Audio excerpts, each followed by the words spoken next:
What if the next scam that your company faces doesn't look like a scam at all?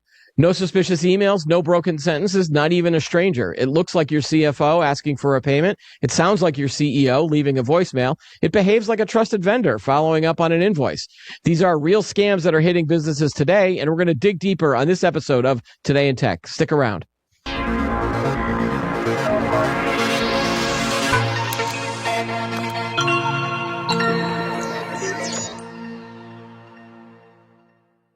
Hello, everybody. Welcome to Today in Tech. I'm Keith Shaw. Joining me on the show today is Joël Winteregg. He is the CEO of Vintra. Welcome to the show, Joel. Thanks. Thank you for the invite. So, I think you recently did a report about kind of the latest business email compromise scams and that sort of arena. So, when people hear the word scam, I think that they're still thinking about phishing emails. So within the last year or two, what has actually changed? What have you found? Yeah, it's changed a lot. Those phishing email with wrong wording, bad English or bad French, depending on your language, that we all faced. It's basically changed a lot over the last, I would say over the last 3-4 years, where basically scammers are very organized. And even since like 2 years, Gen AI also is completely game changer. I know we can come back a bit on that, I'm sure. Yeah. But for sure, the quality and the scale completely change. That's mostly what happened over the last few past years. Okay, and so you've described the shift towards the more organized and scalable attacks. Can you tell me what that looks like in practice? Are they operating more as businesses or industrialized groups rather than kind of random scattering of maybe hacker groups that we may have seen in the past? Yeah. It's even worse than being organized as a company. They are organized as cities, as states. And I can share a link also with you if you're interested. It's from Amnesty International. There are some scam compounds. So there are cities, and it's about human slavery at the end. And that's why Amnesty International did a lot of research and is also focused on that, on some Southeast Asian countries, where there are some compounds where people are stealing passport of people. They get tricked in a fake job advertisement. They go there, they get a job, and it's not a job. They are stuck into a small city where you have gym, swimming pool, and all that. However, you are scamming people all the day long, and it's very organized. You have sourcing, you have target identification, you have scenario building. And even worse, now you have AI agents supporting those people, doing that at even larger scale. So it's crazy how this business, if I can say, is organized. Yeah. So it's possible that a lot of the people that are doing this, maybe in the past they were, maybe criminally minded, but now you've got people that are being kind of forced to do all of this. That sounds like a lot bigger problem than maybe people were thinking before.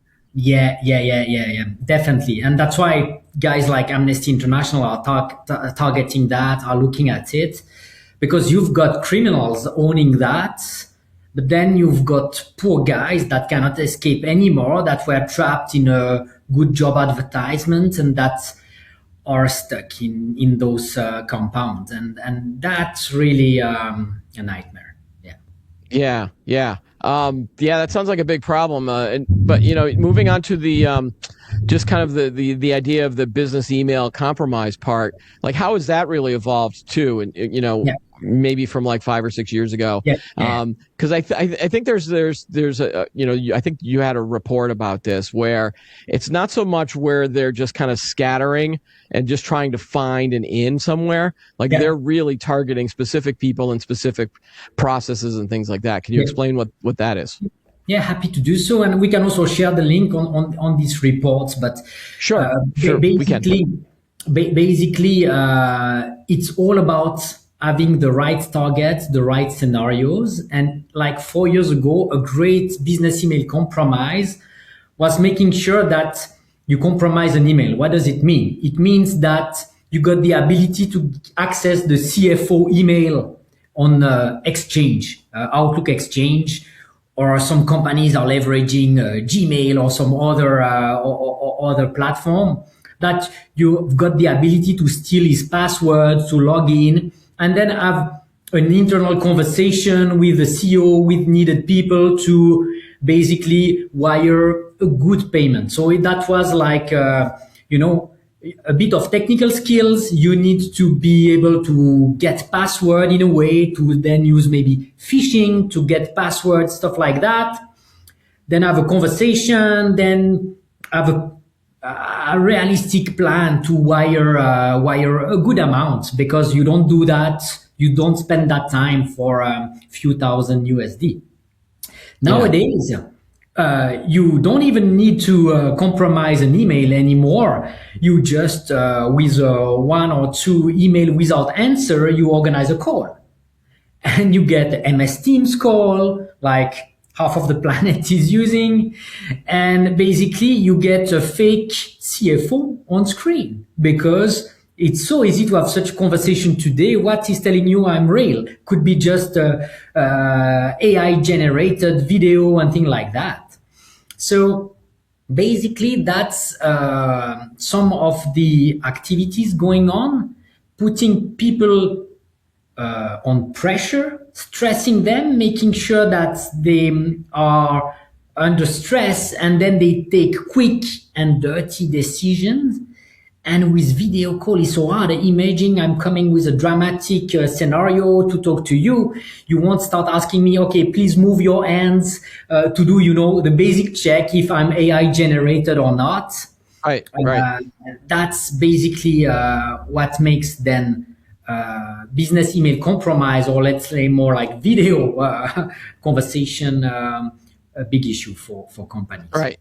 But there, a lot of them are still using a lot of the same tactics that you would see in maybe a consumer kind of scam. Like, it's always about urgency, right? It's always about, hey, I'm going to try to make sure that the person that's going to be wiring me money doesn't have time to think about what's being asked of them and see whether or not this is legit. If it looks legit, it sounds legit. Okay. Oh, I guess I got to do it. It's almost like, me calling my kids or something, or someone pretending to be me, and then going, oh man, I got arrested. I need $100 to get out of to get out of jail. And don't bother calling me or confirming this, but that kind of thing, right? Like, it's that urgency that tends to get people to fall for these things, right? Exactly. And even more than before. And in the report we published, it shows that the time frame is very short, because previously scams were sometimes very long scenarios. We think about love scam; they could be very long, because you have to attract people, you have to convince them, exchange picture, conversation. It's about love, so it's not instant, basically. But now you've got some scenario, as you highlighted, kids, faking kids, getting, please wire me, I'm in trouble due to this and that. Can you wire me 1,000 USD? I'm on vacation here. We have issues with the car, blah, blah, blah. And urgency is really critical. And what we see today is that scammers are going multi-rail. And what I mean by that, once they have a target, they try to get card access, card numbers in their scenario, in the same scenario. Then they push people to go on their e-banking to start wiring stuff. They completely go through all the means to get the money out in a well-built scenario that is really dramatic for the person, because you are losing your card limit, you are losing all your savings if they go to your savings account with you. And that's what we foresee now. Yeah. And so can you tell me what makes these scams feel legitimate? Even though, feel legitimate enough so that employees don't kind of question them. Like, what are they doing And I know, you brought up generative AI. It's making the emails themselves. There's no grammar errors. There's no spelling errors. It does feel like it's a real email. And obviously they can mask a lot of different things now. We used to have those training sessions where you'd be like, look at the URL, make sure it's a real URL and all that. We're beyond that now, right? We are beyond, but it's still those simple checks that are critical. And sometimes the URL and are just tricked with one S, an exchange of two letters that anyone would kind of go through it. And basically at Vintra, for instance, we still run a lot of awareness campaign internally. We have tests, we have statistics to make sure that people do not click on the wrong things. To me, Right. it still remains super critical, this aspect, because it still go through that. But then for sure, now you still have the second level, which is much more stronger email, better email generated by Gen AI and things like that, very targeted to you. But there are still those small breaks of URL, few things like that, that is still key to ring the bell. Yeah. Yeah. And so what are you seeing out there in terms of these scammers using artificial intelligence? I think you mentioned that a lot of them are starting to use agents. Yeah. But what are you seeing out there? Are they doing anything, is AI now central to the attack, or is it more about just making the existing tactics more efficient? Because I had someone on the show who said that AI isn't doing anything original. It's just making all of those other scams and those processes a lot faster and quicker. Yeah, I've got exactly the same opinion from Okay. that person.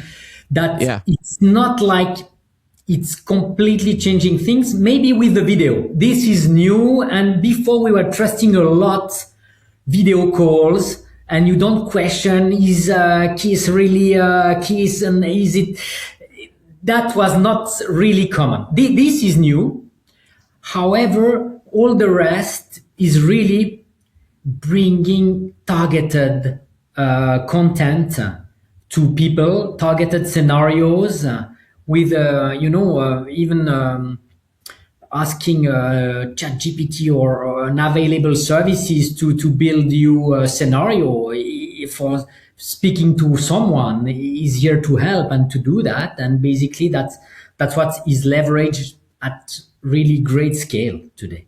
Right. Right. And obviously, probably without guardrails, as long as they don't have any guardrails on that, ChatGPT, you can trick an LLM into giving you those scenarios, right?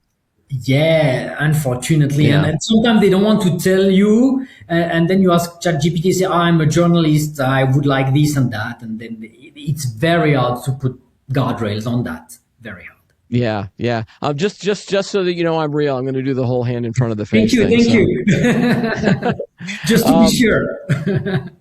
all right. And so, it's one of the factors, and I was thinking about this because even within some other companies that I've worked at, if you have a big corporate kind of structure, departments and people, you don't necessarily know if who might be processing some things. And so for example, when we submit invoices or we have freelancers that give us invoices, or for an expense check, for example, back in the day, you would know the person who you Yeah. were submitting that to. You would know their face, you would know their name. And now I think with a lot of the automation, you are either using an automated system to kind of submit these, but then if you're not getting the payment, you sometimes have to then talk to a person who you've never met and you don't even know if they're existing. So are scammers taking advantage of the corporate structures now that we're seeing of inserting maybe fake invoices and, fake types of payment processes where you might not even know that you're being scammed, especially like if you're in the accounts payable department, you might just be getting an invoice and like, yeah, okay, this was approved, maybe because a hacker got into the system and things like that. Like we're starting to see things like that going on, right? Yeah, sure. And even since some years, and there are some public example, but it was like even 8 years ago. That was Google. That was tricked. They lost several millions for fake hardware they never received. But a guy registered same company as the one providing Google hardware for data centers, with two letter inverted. He sent invoices and he made, I think, few million. It's all documented on that. He was caught, luckily, and that's a good end from that perspective. However, it shows that, fake invoice and account payable are really tricky. And now what companies are putting are a lot of constraints on destination account recording. For instance, today, when we invoice some customer from our side, very often no one is trusting the account you have on the invoice. You have to register by a letter. You have to sign with people that have authority to sign from the company. They do callback calls. So there are a lot of measures put in place, and it's becoming a nightmare to be paid as a company many times.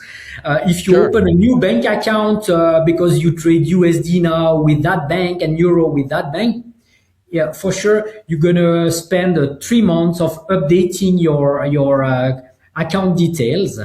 So I would say for the larger corporate, it's getting harder and harder. Like the case of Google would never happen today anymore because there are so much constraints around that. I would say smaller companies where it's more like, you have a few people at finance, account payable, and things like that. That are, I would say, dealing with invoice. As you say, they know a little bit the provider. They are used to that, and they never notice the change of two letters.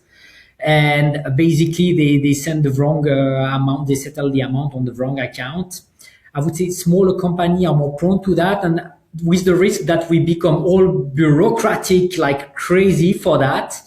But that's a little bit the downside of the solution for Yeah. that. And so where do you see a lot of these business processes breaking down? Is it the approval process? Is it the verification that might not be getting done?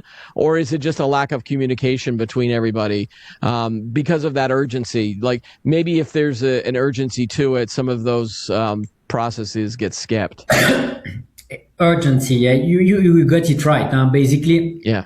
any companies have the usual process that goes with the ERP, where you have to sign invoice, 2, 3 signature and things like that.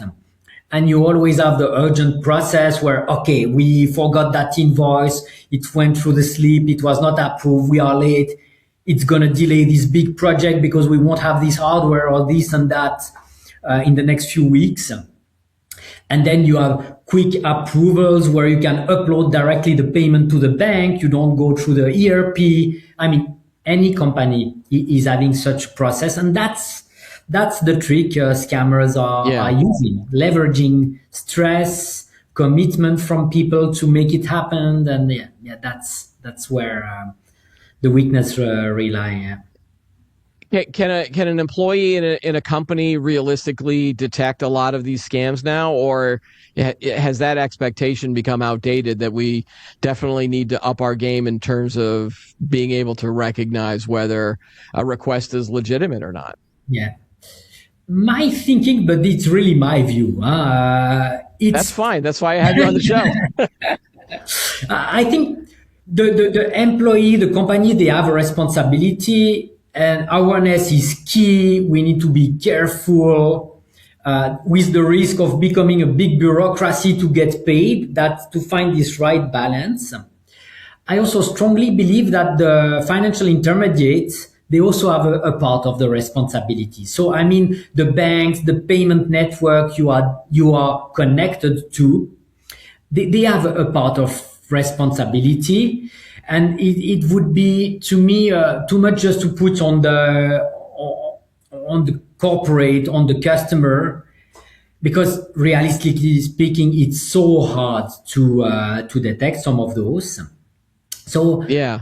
what I want to say is that banks and payment provider, they also have to put some measure in place. They also have to monitor. I mean, if a company is doing payment from that perspective, those type of amount to that computer, counterparty every time, I would expect my bank to do some profiling, to use AI to do anomaly detection and things like that, and to give me a call when it's getting a bit out of the norm. And Yeah. I think it's a shared responsibility, but I would also expect everyone to be also a bit accountable for that, to be aware and to be careful. Do you feel that a lot of the banks and the processing companies, the payment processors, are just focused on maybe automation and speed because they don't want to necessarily lose the business, or if the faster they do this, the more they can do, and then the more money that they make on the fees, or do you think that they're doing a good job of trying to Yeah. detect if something is fraudulent or not?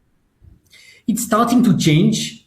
I would say Yeah. 2 3 years ago was, I would say, that one of the big trigger for banks to get also more proactive on that was also a reputation and not to be in the press with such a case.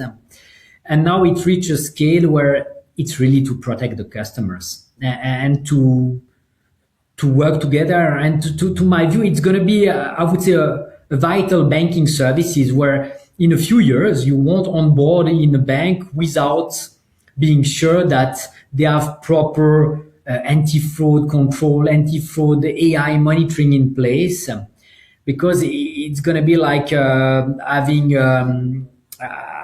your savings growing in the bank.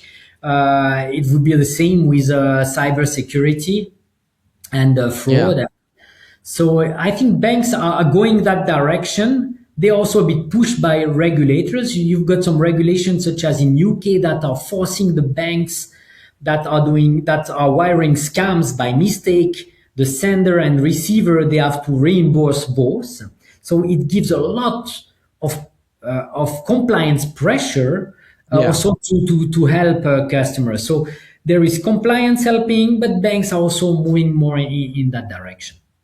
Yeah, what's interesting from a customer side of things, from a consumer side, is that, I can tell if a bank or a credit card company, for example, if they send me a fraud alert, it's usually it's a false positive because it is something that I was legitimately doing. Maybe I was, going online and buying something from another country, and that usually triggers Yeah, the fraud alert, and then I have to confirm if this is legit or not, or they put an automatic hold on, and then I have to unlock the card yeah, to try to do it again.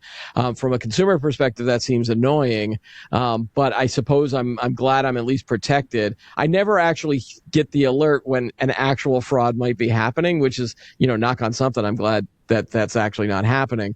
But when you and I were talking about this before the show, when we were talking on the consumer scam side of things, sometimes people that are being scammed, like in a love scam example, they will go to the bank and they'll be like, I need to withdraw $5,000, and the bank goes, you're being scammed here, and a lot of the customers go, no, no, no, no, no, no, I'm fine, and then eventually because the customer is still the customer, they still end up getting that money and then potentially getting scammed. And so, yeah. where's that balance, I guess, that needs to happen? Because as a bank, could you just refuse my request to give my money out? At the end, not. Yeah. And in the worst case, they ask you to sign. Say, okay, we inform you about that. You sign it, because many people who get tricked, then they come back 1 month later and say, why you gave me the money? And they forgot a little bit about all the topics. So banks are having a hard time with that. Fully agree. Because when you are convinced by a scammer with very good scenarios, wow, it's very hard to for a bank to convince you not to do it. And also, to give another example that is maybe not love scam related, it's investment Okay. scams.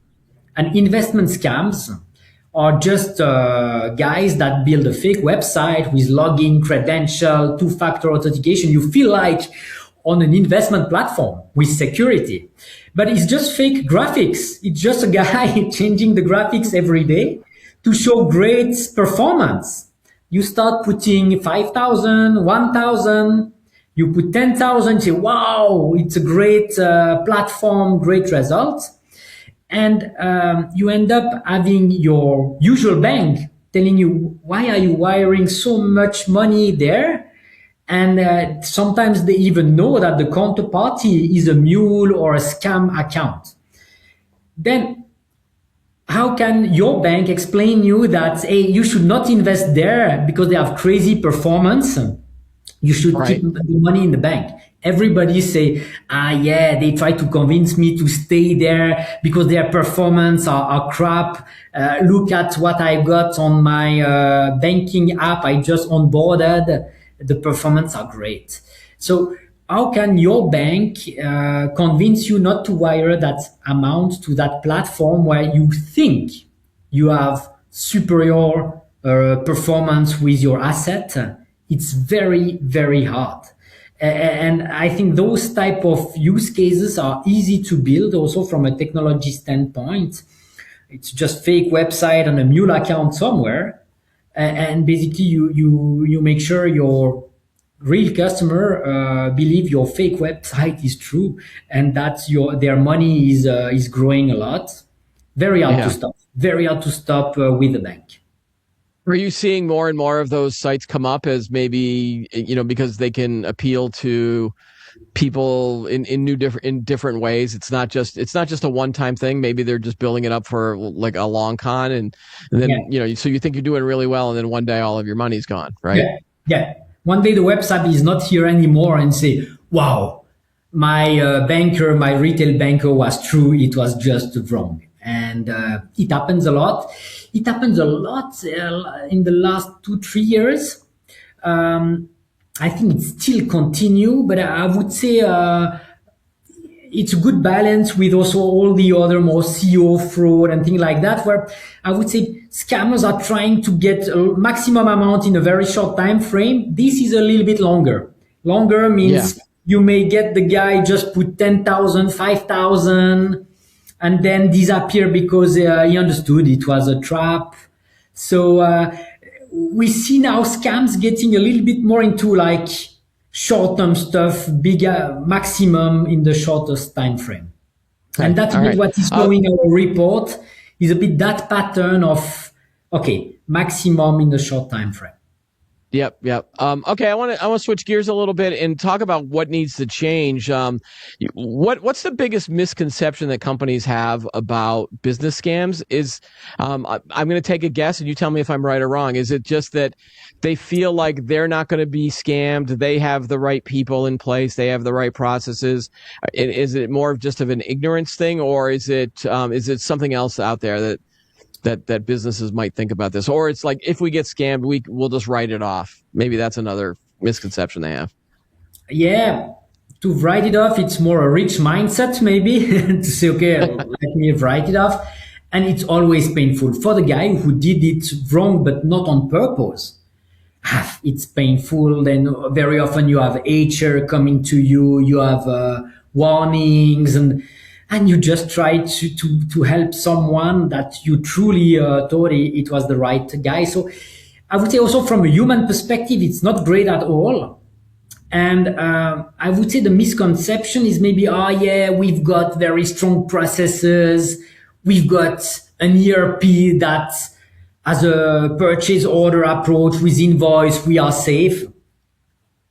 Fraudsters always find a trick with stress, with bypass and things like that. So Yeah. I think that the misconception would be more, it's not going to happen here.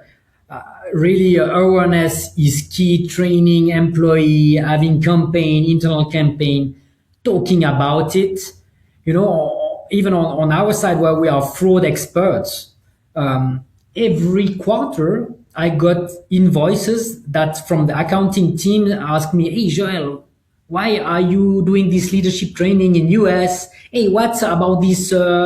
What's about this marketing cost there at on my name?" And we receive a lot of fake invoice. Every quarter we have some. And it's really also to train people to make sure if they don't find a PO, they write they ask the right people. They are not scared about asking. And I'm always happy if they ask, yeah, cool, thanks. At least we stop it very quickly. It did Yeah. not went through already one level approval and all that. And I think making sure that one day we're gonna be trapped. One day I gonna be trapped. For me, there is no doubt. There is no doubt, Right, right. and it's So gonna so does happen. that do you think that traditional awareness training around, typical phishing security things, is that enough now, or do they need to take new approaches? Because I think once a year we get a training thing that says, "Hey, watch this video," and it's usually Yeah, like, "Can you spot the phishing email?" And you play a little game, and then you're done. Um, it feels to me like there's got to be more training involved, not just with the regular rank and file employees, but the people at yeah, the C level that might start being imitated and yeah, whoever they deal with too, right? yeah, yeah. No, and I'm in full alignment with that. And just to give an example, we run a lot of internal campaigns where it's not okay. We've got the usual watching the video and all that. Yep. But for instance, we have fake emails coming in that are done with our chief security officer that is orchestrating that. That is sometimes also using correct internal email address. And we look at who's reporting it, because in Outlook we can report phishing emails, who's clicking on the link. And it's not like if you click on the link, you have HR coming to you and say, why you did that. It's more, See, okay, then yeah, please look at this training. You should really look at it. You see, I it's to redirect you I think on. when I think when companies do that, it makes the employees feel kind of ostracized or ashamed if they fall for one of these things. I think that attitude needs to change a little bit, Yeah, because because then you just feel dumb if you've clicked yeah, on a fake email. You're like, oh, it got me, yeah, and there's that little bit of embarrassment. I think maybe there needs to be a framework where the company explains to them, look, we're just trying to work, we're not going to fire you if you click this email. We're just trying to make sure that you understand all of the different processes that are out there. So I think that there's a balance that needs to happen. Although I wouldn't be surprised if I started seeing companies submitting fake invoices, and then maybe, yeah. really really double down on these systems that might be falling for those types of things. It's a good What are idea your indeed. thoughts on that balance? Yeah. It's a good idea indeed to send a fake invoice to test your processes. But yeah, it's a teamwork. It's a teamwork, and I think today we are a little bit more, as you describe, people ashamed, HR warnings, and things like that. Yes, if there is, misconduct issues, yes, for sure. But I think those continuous tests is really also to highlight the fact, okay, you click on it, yeah, look at this training. It happens, but you should be more aware. Let's work together on that. And I think it's really helped also to make sure that people then they don't know if it's an internal test, if it's real, but they are looking at it. They are like questioning even internal emails that looks really great or too great to be true, and things like that. And to really, it's a habit to bring, and Yeah. as human we forget very quickly, and it needs to be continuous, and Yeah. not a video you watch once a year or 3 emails you send in November to do your yearly report. Yeah, Right. Right. Right. It's not just a box to be checked off. Right. I agree. Yeah, yeah. Yeah. So looking ahead, Joel, what is this going to get better or worse over the next 12 months? What's your gut feeling that more, as more and more of these companies or these scammers kind of get organized, that you're going to see more of these, or do you think that the good guys will be able to raise their awareness? And Yeah, what should companies be doing now? yeah. I think, unfortunately, I'm not sure it's gonna get better. I think awareness is growing. Solution banks, financial institutions are putting solutions in place. But it's so easy money to do. You don't need anymore to be a super hacker that you have a PhD in buffer overflow on computer to make it happen. It's like, Yeah. okay, it's tricking human. And so that's a bit the issue. And AI is, Gen AI is bringing it to the fingertips of so many people So unfortunately, I don't see a big trend on a better world from that perspective. It's more like, okay, it's going to spread more and more. So yeah, that's a little bit. Unfortunately, it's not a great news, but that's how I see the future. But on the good side is that banks, financial institutions are really putting measure in place. Always this balance between customer friction, as you highlighted earlier, Yeah. and between customer friction and risk prevention. And awareness needs also to grow. Yeah, and to be not finger pointing, but to be really like, okay, let's do it together. Let's be more aware. Let's be more careful. All right. Joel Winteregg, again, thanks again for joining the show and giving us an overview of this. I appreciate it. Thanks for your time. That's all the time we have for this week's show. Be sure to like the video, subscribe to the channel. If you're watching us on YouTube, add your thoughts below. Join us every week for new episodes of Today in Tech. I'm Keith Shaw. Thanks for watching.